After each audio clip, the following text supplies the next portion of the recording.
Buenos días. Esta es una serie de vídeos que os hemos preparado para explicaros la disección posterior del muslo y de la región poplítea.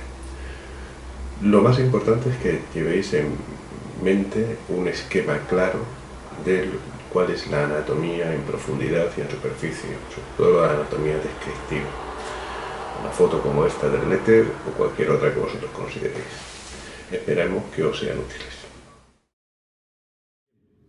Para la exposición de la zona posterior del muslo, veis la distribución que siguen estos músculos. Se tratan de los músculos que por un origen común se denominan isquiotibiales. Y así tendríamos los isquiotibiales laterales, que estarían representados por el bíceps, y los isquiotibiales mediales. Los isquiotibiales mediales estarían representados por el semimembranoso. Este tendón de aquí es el semitendinoso y luego tendríamos el tendón del músculo grácil y la aponeurosis del sartorio. Todos estos conforman lo que se denomina la pata de ganso superficial. La pata de ganso superficial estaría formada por el sartorio, el tendón del grácil y el tendón del semitendinoso.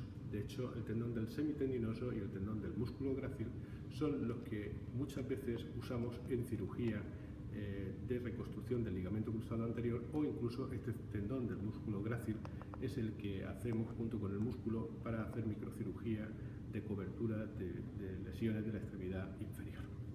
Bien, el semimembranoso es el músculo subyacente a este, que tiene el tendón más potente, el semitendinoso, y él mismo, en su terminación, conforma lo que se denomina la pata de ganso profunda, opuesta a la pata de ganso superficial, y denominada así por los tres tendones, la división recta, la división recurrente y la división oblicua. Por tanto, una diferenciación entre pata de ganso profunda y pata de ganso superficial. Ahora me voy aquí y extraería en el modelo lo que serían estos isquiotibiales más mediales. Los extraemos, muy bien, hemos extraído los isquiotibiales más mediales y ya nos permite ver este músculo, que sería el músculo abductor mayor. El abductor mayor vemos que presenta a este nivel una zona por donde va a salir la arteria y la vena femoral y pasan a la región poplitea posterior, y en esta región poplitea ya reciben el nombre de arteria y vena poplitea. Si veis aquí, había delimitado un rombo, que es el rombo popliteo, que estaría por el bíceps, el semimembranoso y el semitendinoso y las cabezas de los dos gemelos, y en cuyo interior pues se dispondría lo que son las estructuras popliteas. Vemos por transparencia el relieve del ciático, y el músculo que nos aparece aquí es el músculo bíceps femoral. Vemos el tendón para la cabeza del peroneo y las relaciones que guarda el bíceps con el ciático popliteo externo, que lo vemos aquí como división del ciático. La división tibial y la división peroneal del ciático. Bien, este músculo bíceps, como su nombre indica, y en analogía al de la extremidad superior, las dos cabezas serían la cabeza larga, que estaría inervada por la división tibial del nervio ciático, y la cabeza corta, que lo haría por la división peroneal del nervio ciático. Es decir, existen dos nervios para este músculo. Quitamos el músculo bíceps y esta sería su cabeza larga, y esta que veis aquí sería pues su cabeza corta, en esta zona de aquí. ¿De acuerdo?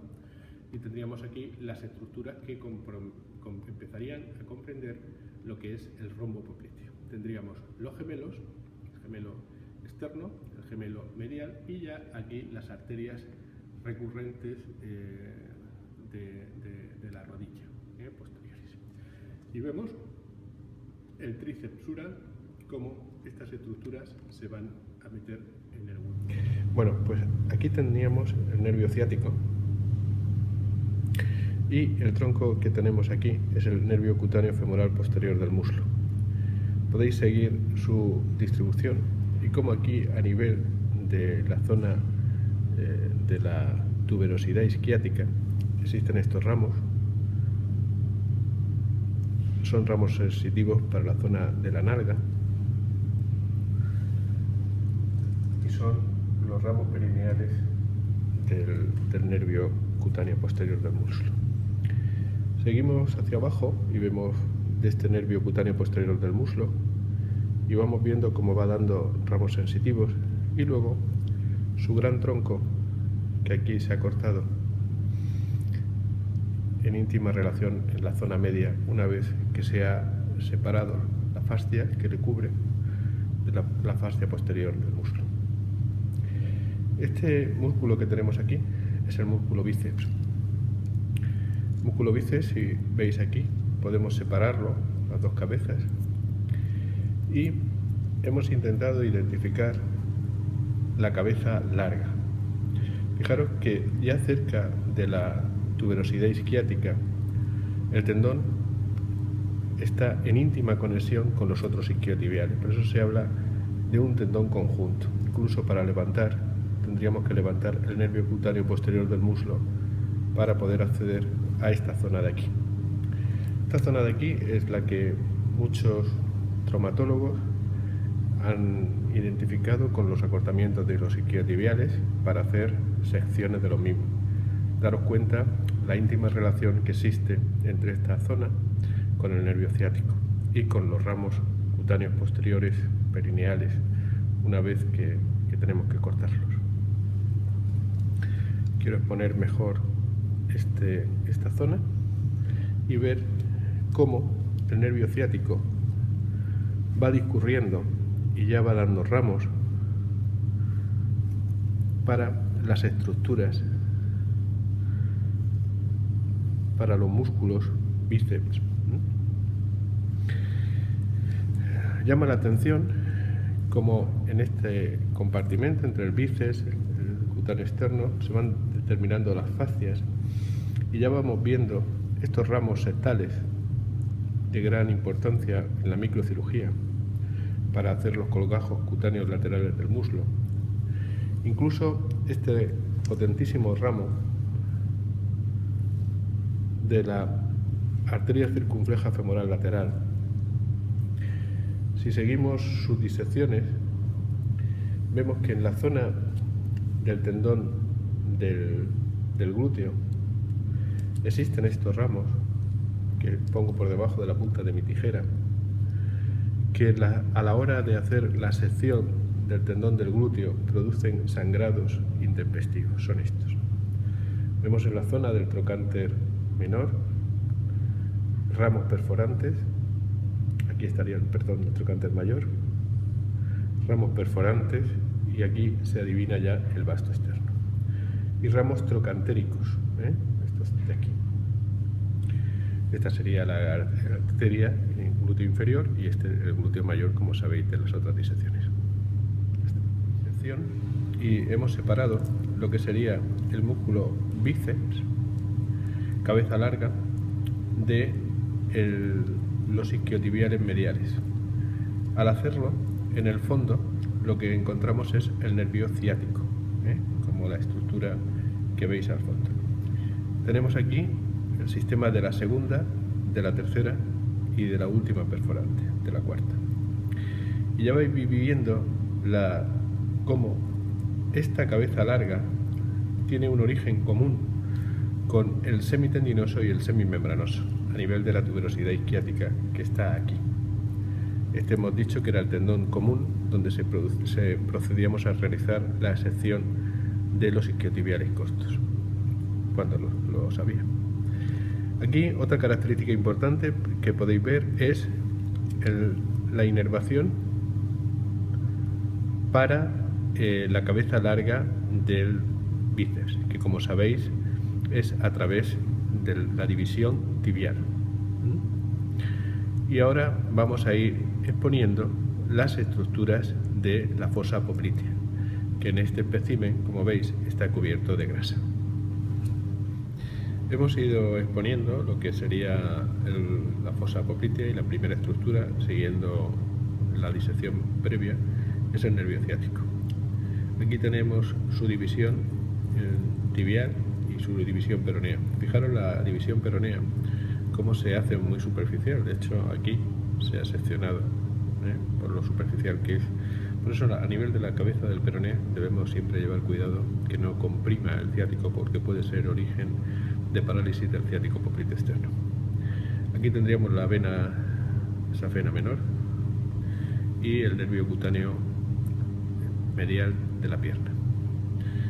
Bueno, hemos expuesto también lo que sería el bíceps, la cabeza larga, y fijaros también la cabeza corta del bíceps, cómo nos viene desde la profundidad.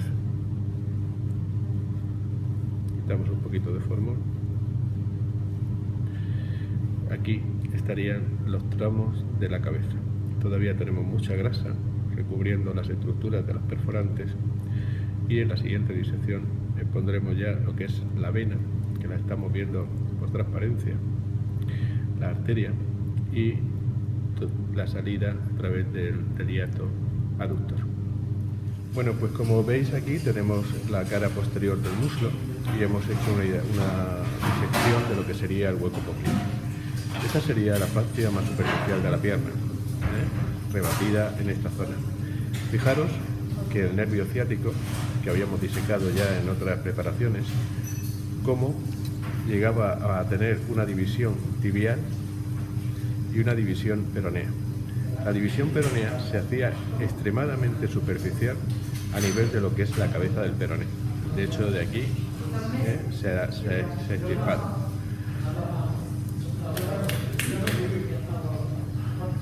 Entonces, aquí vemos también la arteria y la vena femoral en esta zona de aquí, que si las seguimos, veis cómo pasan por debajo de este hiato que le hace la membrana vasto-aductora, puesto que este músculo ya que aparece en profundidad es el aductor mayor.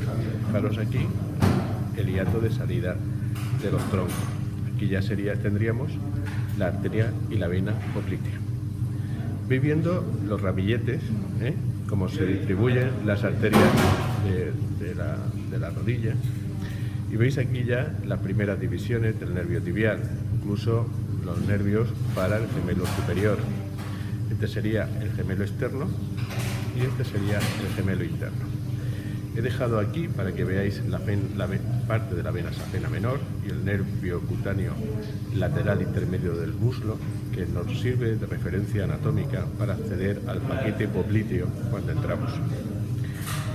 A este nivel hemos disecado y nos encontramos el músculo semimembranoso, que está perfectamente integrado con el semitendinoso. Fijaros que hemos tenido que liberarlo de su tendón y aquí casi están en continuidad. Y aquí cómo se mete. Y aquí lo que tenéis es el músculo semimembranoso y el músculo semitendinoso. El semitendinoso es este de aquí, y veis cómo se mete debajo de lo que sería la aponeurosis del sartorio. Y aquí tendríamos el gemelo medial, gemelo lateral y las estructuras del rombo popliteo. Vemos también el bíceps, que le hemos dejado un poquito de fascia para que la identifiquéis, y su cabeza larga y su cabeza corta. Acordaros que el bíceps tiene la inervación de la cabeza larga es por la división tibial del ciático, y la cabeza corta son ramos procedentes de la división peronea. Al fondo tendréis el músculo aductor, como veis aquí, con otros ramos de las perforantes que en su momento estuvimos exponiendo y que serán motivo de otra clase.